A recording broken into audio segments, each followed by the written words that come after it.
Breaking অবশেষে আজ শতভাগ পেনশনারদের নিয়ে বড় সুখবর দিলেন নতুন অর্থমন্ত্রী আমির খসরু।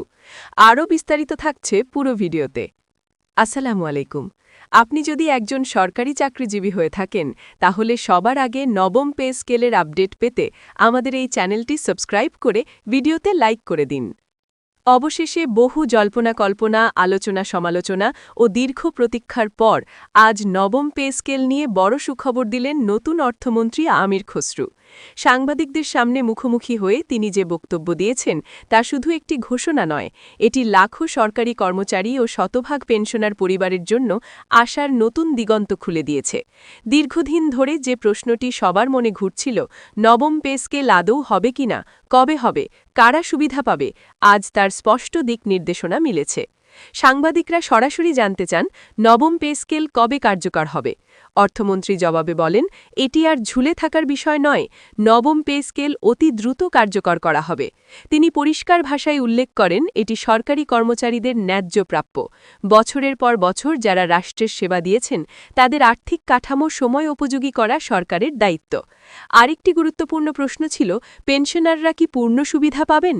উত্তরে অর্থমন্ত্রী বলেন, শতভাগ পেনশনার এই পে স্কেলের সুবিধার আওতায় আসবেন, অর্থাৎ এখানে কোনো বিভাজন থাকবে না। যারা বহু বছর আগে অবসর নিয়েছেন এবং যারা সাম্প্রতিক সময়ে অবসর নিয়েছেন, সবার ক্ষেত্রে সমন্বয় আনার বিষয়টি বিবেচনায় থাকবে। তিনি আরও জানান, আগের যে টিম নবম পে স্কেলের কাজ করছিল সেই টিমকে বাদ দিয়ে নতুন করে একটি টিম গঠন করা হয়েছে, কারণ সরকার চায় দ্রুত, কার্যকর এবং বাস্তবসম্মত একটি প্রস্তাব। নতুন টিমকে পরিষ্কার নির্দেশনা দেওয়া হয়েছে, অপ্রয়োজনীয় জটিলতা এড়িয়ে স্বল্প সময়ের মধ্যে সুপারিশ চূড়ান্ত করতে হবে। এখন প্রশ্ন হচ্ছে, কেন নতুন টিম প্রয়োজন হল? বিভিন্ন মহলে শোনা যাচ্ছিল, আগের কমিটি কাঠামোগত বিশ্লেষণে ধীর গতি দেখাচ্ছিল। বিভিন্ন স্তরের তথ্য সংগ্রহ, আর্থিক প্রভাব বিশ্লেষণ এবং গ্রেড পুনর্বিন্যাসের মতো বিষয়গুলোতে অগ্রগতি আশানুরূপ ছিল না। তাই সরকার নতুন উদ্যমে কাজ শুরু করতে চায়। নবম পে স্কেল কার্যকর হলে কী ধরনের পরিবর্তন আসতে পারে, এই নিয়ে ইতোমধ্যে কর্মচারী মহলে আলোচনা শুরু হয়েছে। মূল বেতন বৃদ্ধি, ইনক্রিমেন্টের হার পুনর্নির্ধারণ, বিভিন্ন ভাতা সমন্বয়, গ্রেড কাঠামো পুনর্বিন্যাস, এসব বিষয়েই সাধারণত একটি নতুন পে স্কেলের অংশ হয়ে থাকে। বিশেষ করে নিম্ন ও মধ্যম গ্রেডের কর্মচারীরা প্রত্যাশা করছেন, বৈষম্য কমিয়ে একটি ভারসাম্যপূর্ণ কাঠামো তৈরি হবে। পেনশনারদের ক্ষেত্রে সবচেয়ে বড় প্রত্যাশা হল পেনশন হার বৃদ্ধি।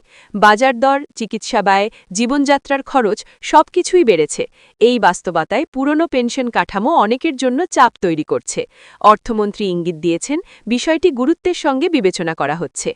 অর্থনীতির দিক থেকেও বিষয়টি গুরুত্বপূর্ণ। একটি নতুন পে স্কেল মানে সরকারি ব্যয় বৃদ্ধি, তবে একই সঙ্গে এটি ভোগ ব্যয় বাড়িয়ে অর্থনীতিতে ইতিবাচক প্রভাব ফেলতে পারে। কর্মচারীদের হাতে অতিরিক্ত অর্থ এলে বাজারে লেনদেন বাড়ে, যা ব্যবসা বাণিজ্যকে গতিশীল করে। অর্থমন্ত্রী তার বক্তব্যে আরও বলেন, এটি শুধু অর্থের বিষয় নয়, এটি সম্মান ও স্বীকৃতির বিষয়। সরকারি কর্মচারীরা দেশের প্রশাসনিক কাঠামোর ভিত্তি, আর পেনশনাররা সেই মানুষ যারা কর্মজীবনের সেরা সময় রাষ্ট্রের সেবায় ব্যয় করেছেন। তাদের প্রতি দায়বদ্ধতা অস্বীকার করার সুযোগ নেই। নতুন টিম এখন তথ্য সংগ্রহ, আর্থিক প্রভাব বিশ্লেষণ এবং বাস্তবায়নের সম্ভাব্য সময়সীমা নির্ধারণে কাজ শুরু করেছে। কতজন কর্মচারী ও পেনশনার এই কাঠামোর আওতায় আসবেন, মোট আর্থিক ব্যয় কত হতে পারে, ধাপে ধাপে বাস্তবায়ন করা হবে কিনা, এসব বিষয় খতিয়ে দেখা হচ্ছে। এছাড়া গ্রেড বৈষম্য কমানোও একটি আলোচিত বিষয়। দীর্ঘদিন ধরে একই ধরনের দায়িত্ব পালন করেও বিভিন্ন পর্যায়ে বেতনের পার্থক্য নিয়ে অসন্তোষ রয়েছে। নতুন কাঠামোতে এই বিষয়টি সংশোধনের দাবি উঠেছে। সাংবাদিকরা জানতে চান, নির্দিষ্ট সময়সীমা কি? অর্থমন্ত্রী বলেন, খুব শিগগিরই দৃশ্যমান অগ্রগতি দেখা যাবে। যদিও নির্দিষ্ট তারিখ ঘোষণা করা হয়নি, তবে বক্তব্য থেকে বোঝা যায় প্রক্রিয়া চূড়ান্ত পর্যায়ে নিয়ে যাওয়ার প্রস্তুতি চলছে। পেনশনার সংগঠনগুলোর প্রতিক্রিয়াও ইতিবাচক। তারা বলছেন, যদি শতভাগ পেনশনারকে অন্তর্ভুক্ত করা হয় তবে এটি হবে একটি ঐতিহাসিক সিদ্ধান্ত। দীর্ঘদিনের দাবি বাস্তবে রূপ নেবে। নবম পে স্কেল বাস্তবায়িত হলে ভবিষ্যতে যারা অবসর নেবেন তারাও উপকৃত হবেন। অর্থাৎ এটি শুধু বর্তমানের জন্য নয়, ভবিষ্যৎ ভবিষ্যৎ প্রজন্মের সরকারি কর্মচারীদের জন্য একটি স্থায়ী কাঠামো তৈরি করবে। এখন সবচেয়ে গুরুত্বপূর্ণ বিষয় হল প্রতিশ্রুতির বাস্তবায়ন। সরকারি মহলে আশাবাদ তৈরি হয়েছে, তবে সবাই চায় দ্রুত গেজেট প্রকাশ ও কার্যকরী নির্দেশনা জারি হোক, কারণ ঘোষণার চেয়ে বাস্তবায়নই সবচেয়ে বড় বিষয়। এই প্রেক্ষাপটে আরেকটি বিষয় স্পষ্ট হয়ে উঠেছে, সরকার এবার শুধু আংশিক সমন্বয় নয়, একটি পূর্ণাঙ্গ ও স্থায়ী কাঠামো দিতে চায়। অর্থমন্ত্রী ইঙ্গিত দিয়েছেন, এমন একটি পে স্কেল তৈরি করা হবে যা আগামী কয়েক বছর স্থিতিশীল থাকবে এবং বারবার সংশোধনের প্রয়োজন হবে না, অর্থাৎ পরিকল্পনাটি হবে দীর্ঘমেয়াদী দৃষ্টিভঙ্গি থেকে। সরকারি কর্মচারীদের একটি বড় অংশের প্রত্যাশা হল নতুন পে স্কেলে বাস্তব জীবনযাত্রার ব্যয়কে গুরুত্ব দেওয়া হবে।